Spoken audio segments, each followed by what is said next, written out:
Bom dia, turma, tudo bem com vocês? Aqui é o professor Ramon de Química e eu estou gravando esse vídeo aqui para poder estar respondendo um exemplo da atividade que eu passei para vocês agora, que trata sobre aquele conteúdo que a gente começou a estudar na semana retrasada, que é o conteúdo de coeficiente de solubilidade. O coeficiente de solubilidade nada mais é do que uma propriedade das soluções. Lembra lá que desde o começo do bimestre, do ano, a gente está estudando sobre as dispersões, e as dispersões são divididas em soluções, colóides e suspensões. A gente estudou um pouco sobre os colóides e vamos estudar agora mais aprofundadamente sobre as soluções. E uma das propriedades das soluções é seu coeficiente de solubilidade, que nada mais é do que a quantidade máxima que um determinado solvente, como por exemplo a água, consegue dissolver um determinado soluto, como por exemplo aqui, temos aqui nesse mapa mental o nitrato de potássio, certo? Nesse exemplo aqui, pessoal, do mapa mental, a gente observa o seguinte, que a quantidade máxima, ou seja, o coeficiente de solubilidade de um solvente em um soluto, ele é diretamente influenciado pela temperatura. Como assim, professor? Quando a gente vai dissolver um determinado soluto em um solvente, a gente pode preparar uma solução que a gente chama de solução insaturada, quando a gente dissolve menos do que a quantidade máxima, uma solução saturada, que é quando a gente consegue dissolver a quantidade máxima permitida pelaquela quantidade de solvente, e solução supersaturada, é quando a gente consegue dissolver uma quantidade a mais do que aquela quantidade de volume consegue dissolver naquela temperatura. Como que isso é possível? Aumentando a temperatura. Por quê? O coeficiente de solubilidade ele é diretamente dependente da temperatura. Nesse exemplo aqui, pessoal, a gente observa o seguinte, que a 0 graus Celsius a gente consegue dissolver 3,3 gramas de nitrato de potássio em 100 ml de água, ou 100 gramas. Já a 50 graus Celsius, pessoal, a gente consegue observar que a gente já consegue dissolver o quê? 85,5 gramas desse sal em 100 gramas de água. Tá vendo aqui, 80 graus Celsius, a gente consegue dissolver uma quantidade maior, né, do que a própria quantidade de água aqui naquela temperatura. Por quê, pessoal? Porque isso aí é uma propriedade das soluções.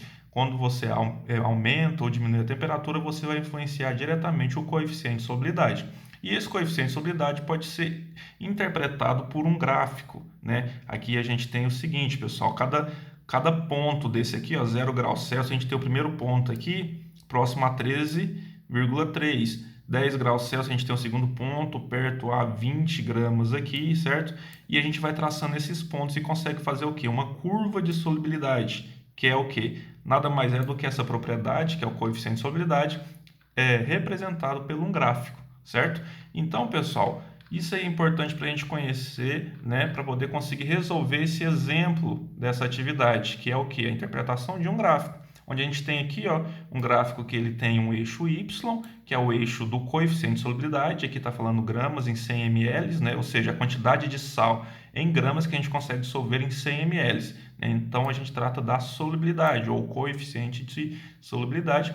E o eixo X, pessoal, a gente tem o que? A temperatura. Né? Então, a gente tem aqui a variação da quantidade que a gente consegue dissolver desses sais aqui, de acordo com a temperatura. E a gente observa o seguinte, quanto maior a temperatura, tá vendo que o gráfico vai subindo, né? O gráfico não, essas linhas que representam os coeficientes de solubilidade, vai subindo, isso indica o quê? Que quanto maior a temperatura, maior a quantidade de sal, né? No caso aqui o KBr e o KCl, né? É o brometo de potássio e o cloreto de potássio, certo? São dois exemplos de sais que a gente tem no nosso cotidiano, que eles são usados na indústria farmacêutica, na indústria agropecuária, em outros lugares, para a produção de inúmeras substâncias, inúmeros componentes diferentes, certo? São exemplos de sais, certo? Então aqui a gente tem esses dois sais e esses sais eles apresentam esse comportamento de solubilidade de acordo com a temperatura. Aí sabendo disso a gente pode tentar responder aqui, Tá vendo aqui? A letra A fala o seguinte: a solubilidade do KCl é maior do que o KBr.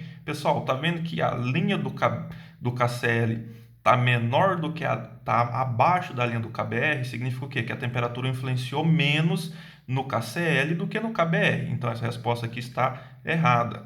A letra B, à medida que a temperatura aumenta, a solubilidade diminui? Pessoal, a temperatura está aumentando, o que está acontecendo com as linhas? Elas estão crescendo, né? Elas não estão diminuindo, elas não estão fazendo assim, elas estão crescendo. Significa o quê? Que quanto maior a temperatura, né,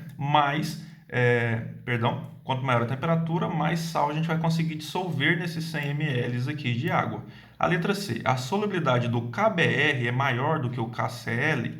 Pessoal, que tem um errinho da letra aqui, mas é isso que está querendo dizer. Sim, turma, tá vendo aqui, ó, que o KBr ele tem a sua linha de solubilidade, ela é maior, está acima do KCl, significa o quê? Que a solubilidade do KBr é maior do que a do KCl. E é isso aí, né? A letra D fala quanto menor a temperatura, maior a solubilidade. Não, pessoal, quanto menor a temperatura, menor a solubilidade nesses casos aqui. Então tá respondido aí, pessoal. Espero que tenha tirado as dúvidas de vocês e qualquer coisa é só estar me procurando.